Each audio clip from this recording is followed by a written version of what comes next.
Title: भूली हुई यादें। विलो क्रीक नामक एक छोटे गांव में एक पुराने हवेली की कहानी थी।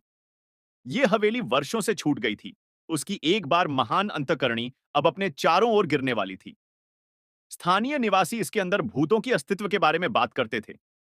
लेकिन एक शरद ऋतु की शाम, हवेली का अनजाना इतिहास गांव को उसके कण कण में झूलता हुआ दिखाई दिया। एमा पार्कर, जो ज्ञान की एक तरह से भूखी और अनजाने के प्रति उत्कट रुचि रखती थी, अभी हाल ही में विलो क्रीक में आई थी। हवेली की कथाओं से प्रेरित उसने स्थानीय अखबार में इसका इतिहास जांचने का निर्णय लिया। अपने नोटबुक और कैमरे से सजे, एमा हवेली के विकास के लिए अनुसंधान करने के लिए उत्सुक थी।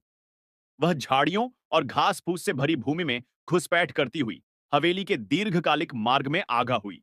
कूचियों के अंदर आगे बढ़ी, ओले टूटी हुई पत्थरों पर सावधानी से कदम रखते हुए।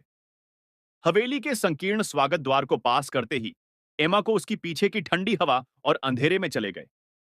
वायु धूल से भरी थी और शांति भरी थी।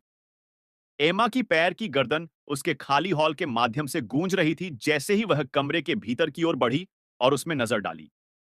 वह छोटी और अनजाने कोने में एक कमरा पाया, जिसका दरवाजा संवेदनशील गर्दन के पीछे एक गोंदी हुई थी। रोचकता से उस दरवाजे को धीरे धीरे खोलते हुए एमा अंदर चली आई। उस कमरे में हवेली के अन्य कमरों से अलग एक अद्वितीय वातावरण था। यह उन सभी से अलग था। यह साफ सुथरा और अच्छी तरह से बरकरार था। दीवारों पर रखी शेल्फ्स पर आराम से लगी थीं, जिनमें सजीव पुस्तकें और रोचक वस्तुएं रखी गई थीं। दरवाजे के केंद्र में एक विशाल डेस्क था, जिस पर पुरानी कागजात और इंक पाट के ढेर थे। एमा की उत्सुकता बढ़ गई जब उसने डेस्क पर रखे पार्चे को खोला। वे पुस्तकें थीं। सीढ़ी के नीचे पहुंचते ही एमा ने खुद को एक विशाल भूरे पत्थरों से बनी गुफा में पाया। एक अंधेरे गुफा में फिक्र करते हुए वह टॉर्चों द्वारा प्रकाशित था, जो उसके सामने रखे गए थे। पुरानी अद्वितीय वस्तुओं ने पत्थर पेडेस्टल्स पर सजाया था।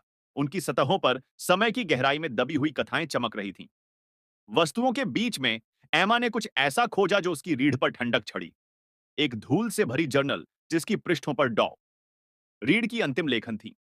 इस जर्नल ने खोला डॉ रीड के लापता होने और हवेली के भूतिया प्रतिष्ठान के पीछे के सच्चाई। उन्होंने एक शक्तिशाली वस्तु का खोजा जो हवेली में छिपी थी। एक ऐसी वस्तु जिसे उन लोगों ने प्राप्त करने की इच्छा की जो इसकी प्राचीन जादू को अपने कार्यों में उपयोग करने की कोशिश कर रहे थे। डॉ रीड ने इस अद्वितीय वस्तु को सुरक्षित रखने के लिए खुद को गुफा में सीमित कर दिया था, उसकी स्वतंत्रता की बाजी लगाने के लिए यह समर्पित करते हुए विश्व से।